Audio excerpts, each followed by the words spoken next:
Les informations viennent toujours, chaque jour. Il y a des secrets oyo bazol yebisa bisote na makambo etali ba accord. Pourquoi ba accord est commis il y a ba doute. Pourquoi États-Unis bazana ba doute ya ko signer ba accord. Ezalaki les 15, bazongi les 27. Et puis les 27 également eza sûreté parce que il y a des choses au bazako la musa pour na ba système ya ba crime oyo Tshisekedi azako sala na mboka. Lobi toyoka ki balzako lobela makambu ya climat des affaires o eza penda inexistant na mboka Congo pona ba pillage ba détournement des fonds. Batuni na Tshisekedi bambongo wana eza ko bima ndenge nini, eza ko s'évaporer ndenge nini. Na minute oyo bazako préparer koloba. Bazako préparer ko s'exprimer na makambu wana. Lelo lisusu tolali tolamuki tozana ba problème ya ba crime.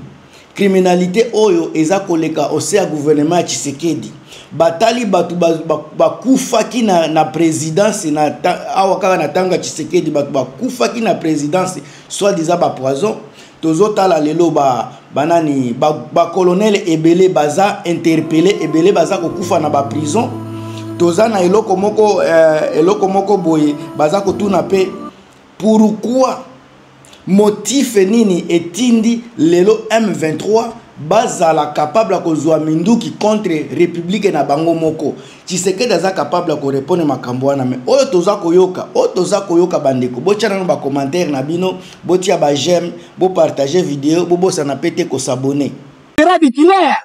Félix n'est pas différent de Kagame. Félix n'est pas différent des AD. Félix n'est pas différent du M23.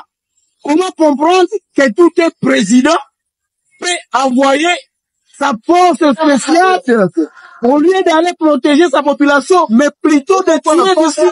C'est anormal. Et c'est ce que nous demandons. Comment est-ce que, sous l'état de siège, ces gens-là, les Wazalendo, ont été acceptés par les gouverneurs militaires, les fainéants au Sandima? Comment est-ce que ces gens-là ont installé leur radio en ville de Goma? Ils ont reçu tous les documents possibles. Ils ont manifesté depuis longtemps, ce n'est pas la première fois. Ils ont manifesté les 30 jours dans la ville de Goma. Ils ont été autorisés par les autorités provinciales. Ils ont manifesté les dimanches dernier et ils ont fait même le sacrifice d'une vache sous les yeux de toute la population de Goma. Aujourd'hui, parce qu'ils commencent à toucher sur les intérêts de M. Félix, c'est comme ça que maintenant, ils deviennent des rebelles alors qu'ils sont non armés. Ce sont les jeunes, ce sont les enfants de Goma, ils ne sont pas étrangers. Ils n'avaient aucune arme. Leur église a été incendiée, leur radio a été pillée, les jeunes passants ont été assassinés, tirés à bout portant. Et donc c'est la démocratie que nous sommes en train de détruire. Et ça c'est sous Félix Tshisekedi. Le monde entier doit agir. Oh, eloko toza koyoka eloko liboso na kolobana no boye. On ne prend pas les armes contre ce pays. Waneza likambo ya liboso. Mais ba M23 bazwaki ba arme na bango avec AFC nanga bazwaki manduki contre les régimes inaptes et ça contre la République était. Bazwaki manduki contre régime ya Tshisekedi. Contre régime ya tribaliste. Contre régime ba meurtrier, contre ba régime ba incompétent, contre régime ba haineux, contre régime ba voleur. Wanande ba réseau oyo tindaki M23 AFC ba kota na zamba pona ko bouleverser ba données. Motif na bango ezaka ka ona oti ko yebisa bino eza contre régime inapte. Régime ba tribali ya ba tribal, régime ba meurtrier, régime ba incompétent, régime ba haineux ya ba voleur. Wana eza ba makambu ebele oyo il faut boyeba. Si kabino batu boza na pouvoir, bino batu aja lelo. Bozo kanisa te, botala nanu bofungula kamisu. M23 AFC bazako administrer territoire na bango, bazako tia ba chef, bazako tia ba gouverneur. Tomona ki ya Nord Kivu, ya Sud Kivu bazako placer bango. Ba territoire eza administré. Si kabino bozola la kaka bozola muka bako bimisa kaka bako la muka bako kende.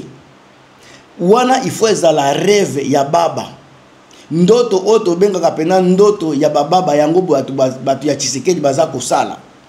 Bino bomona na mboka nini pays moko boye eyeka ke bandi ko bundisa bana mboka. Bomona wapi kaka mutu aye alobi ok bino bo bima to sito signer contrat ezalaka bongo. Ezalaka bongo na mboka nini na pays nini bomona makambu oyo bato ya Tshisekedi baza koloba. Boza kaka ko rêver, boza ko rêver. Ko rêver nde ko rester bande ko na ngai. Boza ko rêver. Tomoni bande na Sud Kivu to sali tomoni ba passation ya pouvoir entre ba gouverneur ya kala ezalaki soki nani Emmanuel Birato et son successeur le loto na Patrick Busu Biangui.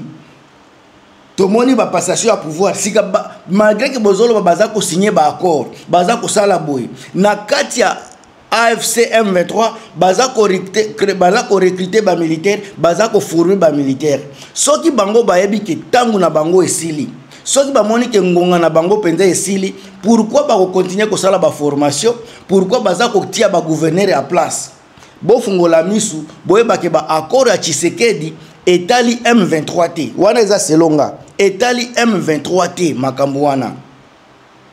Alors tokota na makambu ya crime oyo Tshisekedi baza ko tuna ye ba crime za ko salema ndenge nini na Congo na zwi kaka eloko moko ya elema ya mbangu pona ko éclaircir na bino ba opinion makambu ndenge za kotambola na Congo.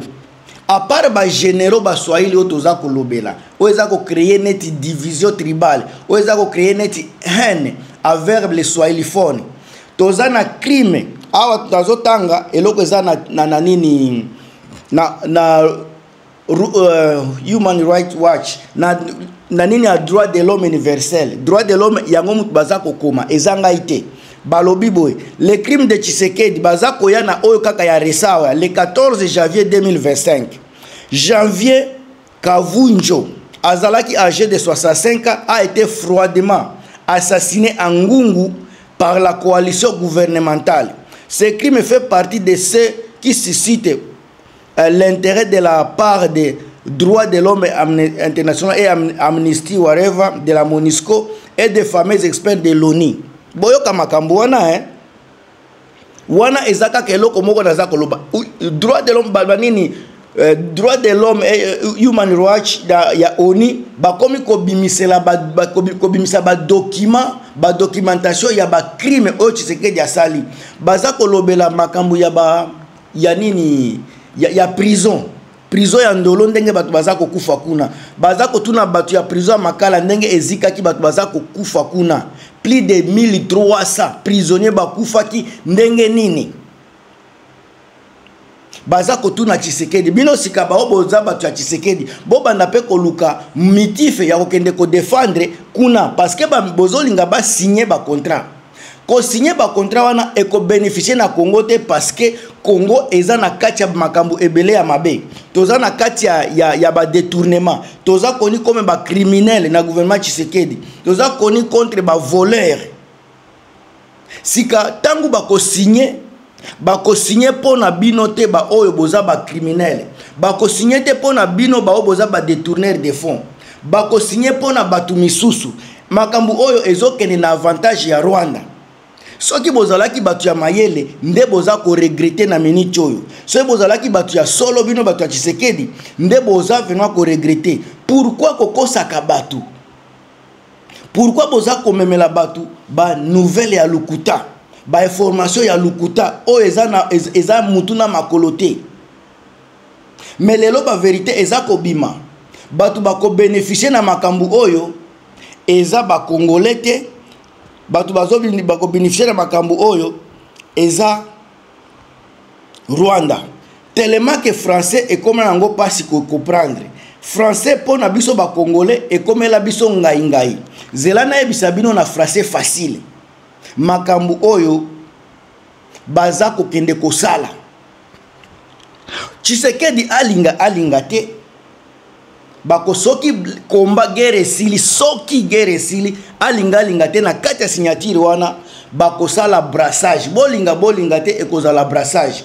botika koloko yoka ba langage yani diplomatique yango eza ko mema biso na makamu mususu mais na langage normal o ba Auguste Kabuya bakoyoka Zelana naza ko expliquer bino brassage kozala. Ba troupes rwandais peuvent entrer en RDC pour traquer ba FDLR.